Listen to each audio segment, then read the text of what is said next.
everything dies. That was the mantra that echoed across the Marvel multiverse as the incursions began. Imagine the sky turning blood red, not from a sunset, but from the weight of an entire world pressing down on yours. One by one, parallel Earths collided, obliterating trillions of lives until only 2 remained. And then, silence. The heroes failed. They couldn't stop the end. But in the cold, white void of total destruction, Victor Von Doom did what no god ever could. Alongside Doctor Strange and the Molecule Man, Doom confronted the Beyonders, the omnipotent architects of this collapse, and he tore the power from their very hands. With the jagged fragments of a dying multiverse, he stitched together a patchwork planet, Battleworld. A perfect kingdom? Hardly. It was a monument to his own ego. He became God Emperor Doom, a ruler who rewrote the very fabric of memory so that he was the only savior his subjects had ever known. He had everything: a throne, a world at his feet, and even the family of his greatest rival, Reed Richards, living as his own.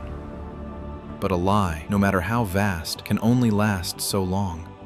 When a life raft containing the survivors of the old world finally opened, the real Reed Richards stepped out into a reality that had been stolen from him. This wasn't just a war for the universe. It was the final, brutal chapter of a grudge that spanned lifetimes. The conflict reached its breaking point in the secret, glowing chamber of the Molecule Man. Stripped of his omnipotence to ensure a fair fight, Doom engaged in a raw, desperate brawl with Reed among the ruins of his dying palace.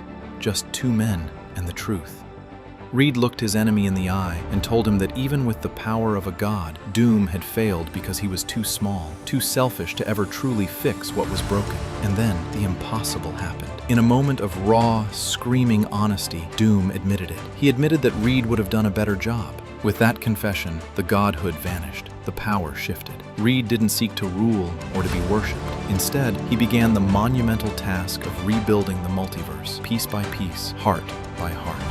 In the final moments of this epic saga, we see the true victory. Victor Von Doom wakes up in his castle in Latveria. He is no longer a god, he is just a man. He slowly reaches up to his face, expecting to feel the jagged, horrific scars that had fueled his hatred for decades. But as his fingers brush against his skin, he finds it smooth, unblemished, perfect. In his final act of mercy, Reed Richards didn't just restore the world, he healed his greatest enemy. Doom doesn't plot revenge. He doesn't scream. Instead, he lets out a deep, genuine, and triumphant laugh. For the first time in his life, Victor Von Doom is finally free.